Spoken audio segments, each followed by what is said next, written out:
Hi everybody, it's Ron and Maria here, back with another edition of Ask Ron. I'll be Ron, that's Maria behind the camera.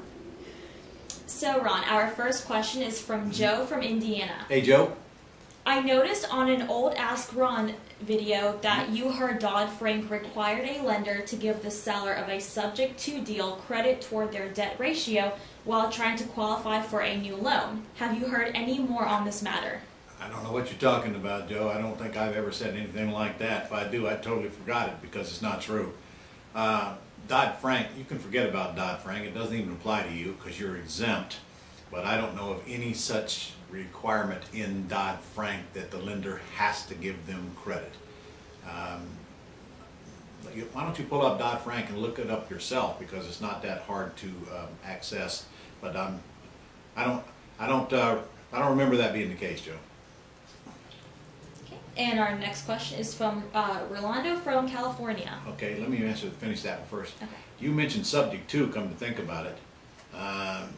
Actually, I know it's not the case, Joe, because if you sell a house subject to, the seller has got no way to prove that they've got income coming in anyway, because they don't, because the buyer's paying the bank directly, so there's no way they're going to get credit for income to wash out that debt because they're not getting any. All right. Yolanda from California? Rolando. Rolando, okay. Okay. So he says, I would like to transfer my personal residence to a land trust and have my LLC, my wife and I, as the trustee or a beneficiary. Mm-hmm. Would that cause any reassessment in taxes since it could be considered a change of ownership? I would like to keep my homeowner's exemption as well. Sure. Okay, well, first of all you have to do is fill out a warranty deed to trustee and go record it, and your house is in a land trust.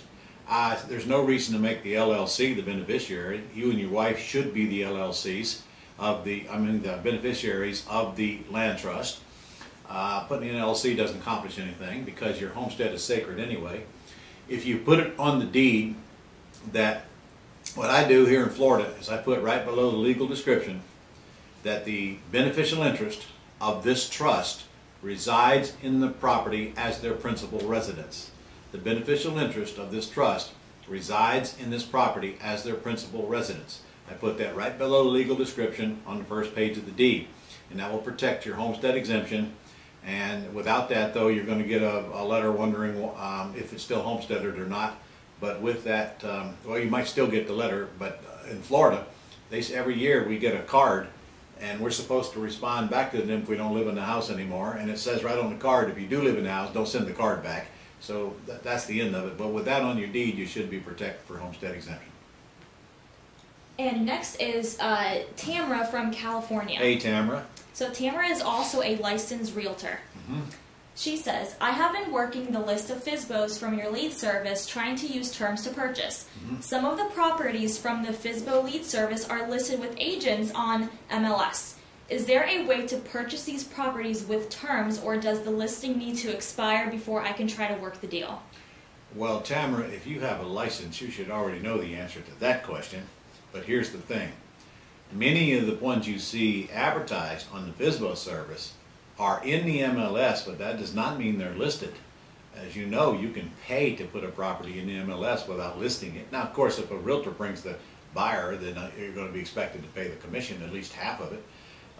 So the first thing you want to ask the FSBO is the house formally listed? And if so, can you get the realtor to release it? And if either one of those is true, then you don't have an issue.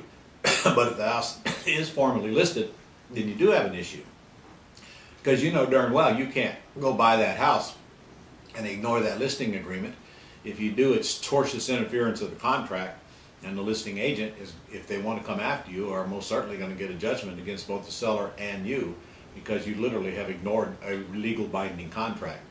So the big thing is, though, a lot of them are not listed. They just appear to be listed. So that's the first thing you want to check out with your seller.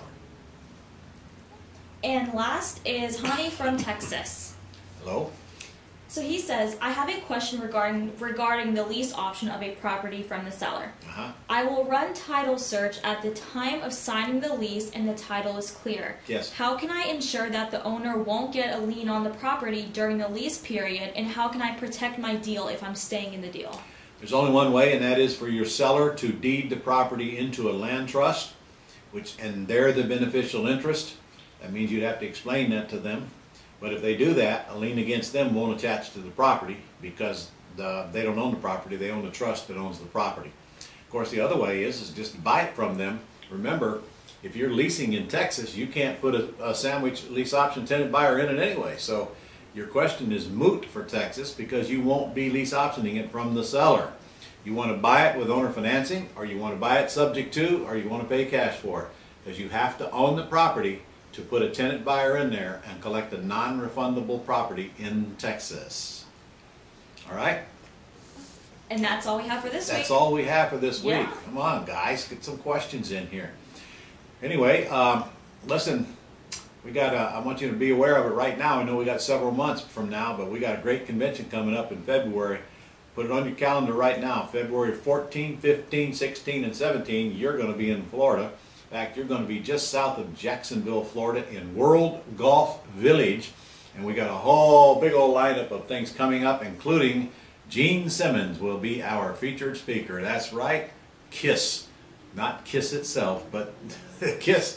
Gene Simmons will be there in person, and he'll also be doing photo shoots. And we got some really cool stuff. We got a golf tournament going, a hole-in-one golf tournament coming along, and I mean just an endless amount of things. So you'll get information on it. Just set aside the dates right now, February 14, 15, 16, 17 next year, because you're going to be in Florida during that time. See you next week.